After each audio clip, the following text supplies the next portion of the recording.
1940 থেকে 1970 সালের প্রেক্ষাপটে যখন গোয়া তার পর্তুগিজ ঔপনিবেশিক অন্ধকার ছায়া কাটিয়ে স্বাধীন ভারতের পথে এগিয়ে যাচ্ছিল, তখনই গোয়ার গভীরে মাদক ও স্মাগলিং সাম্রাজ্যের রাজা হয়ে ওঠে রায়া। যশ এখানে এমন ক্ষতিকর চরিত্র অভিনয় করেছেন যে ভীতি, বিশ্বাসঘাতকতা আর রক্তের উপর ভর করে নিজের রাজত্ব গড়ে তুলেছেন। ট্রেইলারে দেখা যায় রায়া কিভাবে ছোটবেলা থেকে এক অপরাধী হয়ে গড়ে ওঠে এবং তার চারপাশে মানুষের লোভ ও বিশ্বাসঘাতকতা তাকে এক নির্দয় দানবে পরিণত করেছে।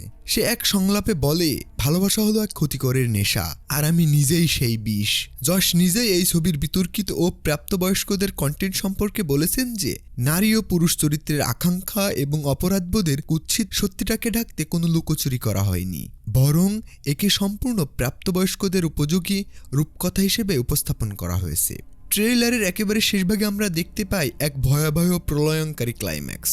গোয়ার বন্দরগুলোতে আগুন জ্বলছে আর রায়া তার 2 হাত দিয়ে ভারী মেশিনগান নিয়ে শত্রুদের ধুলো উড়িয়ে দিচ্ছে। রবি বাসরুরের পিলে চমকানো ব্যাকগ্রাউন্ড মিউজিক আর যশের সেই আইকনিক হাসি দর্শকের হলের সিট ছেড়ে উঠে দাঁড়াতে বাধ্য করবে। রায়া তার শত্রুদের ধ্বংস করে তার সাম্রাজ্য চরম শিখরে পৌঁছালেও তার ভেতরে এক গভীর মানসিক শূন্যতার জন্ম হয়। সে বুঝতে পারে যে ক্ষমতার চূড়ায় সে আজ বসে আছে তার প্রতিটি ইটের দাম দিতে হয়েছে রক্তের বিনিময়ে।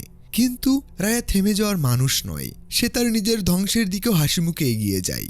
বন্ধুরা, টক্সিক শুধু একটি অ্যাকশন মুভি নয়, এটি ভারতীয় চলচ্চিত্রের ইতিহাসে এক নজরবিহীন মাইলফলক হতে চলেছে। গীতু মোহন দাসের প্রিমিয়াম নোয়া মেকিং এবং যশের সেই জাদুকরী দানবীয় অবতার বক্স অফিসে এক প্রলয় হিসেবে আসবে।